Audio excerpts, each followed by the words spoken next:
দর্শক, channel S ডিজিটালে স্বাগত জানাচ্ছি। আমি মোহাম্মদ রাসেল হোসেন। আমি এই মুহূর্তে দাঁড়িয়ে রয়েছি ধামরাই পৌর শহরের উত্তরপাতা মহল্লায়।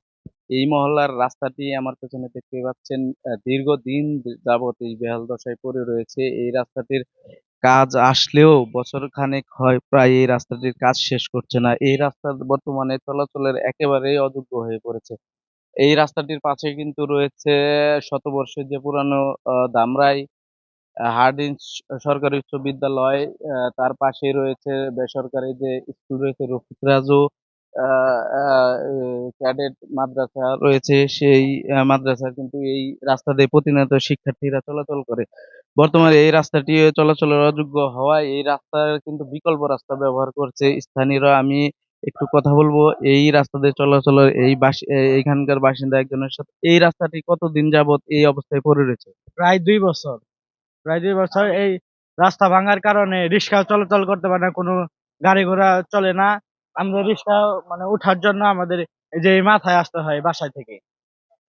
রাস্তায় মানে বৃষ্টি হলেই হাঁটারও কোনো নাই। আপনারা দেখতে পাচ্ছেন মানে হাঁটারও কোনো ওয়ে নাই যে এই রাস্তা দিয়ে যে আমরা হাঁটবো। এটাই ড্রেনের মানে ড্রেন নষ্ট, ওয়াসার জন্য পানি ওয়াসার জন্য যে পাইপ যাওয়ার জন্য রাস্তা খুঁড়ছিল, ওটাও কোনো মানে এখন ভরাট হয় নাই ওটা। ধন্যবাদ। আপনারা যে এই রাস্তা দিয়ে চলাচল করেন, এই রাস্তার ঠিক করার জন্য কি আপনারা পৌর কর্তৃপক্ষের কাছে দাবি জানিয়েছেন?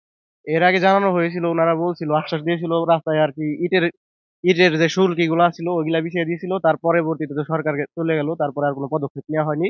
তাছাড়া আমরা ফেসবুকে এবং সোশ্যাল মিডিয়ায় বিভিন্নভাবে জানিয়েছি যে এই রাস্তাটা চলাচলের জন্য একেবারেই অযোগ্য।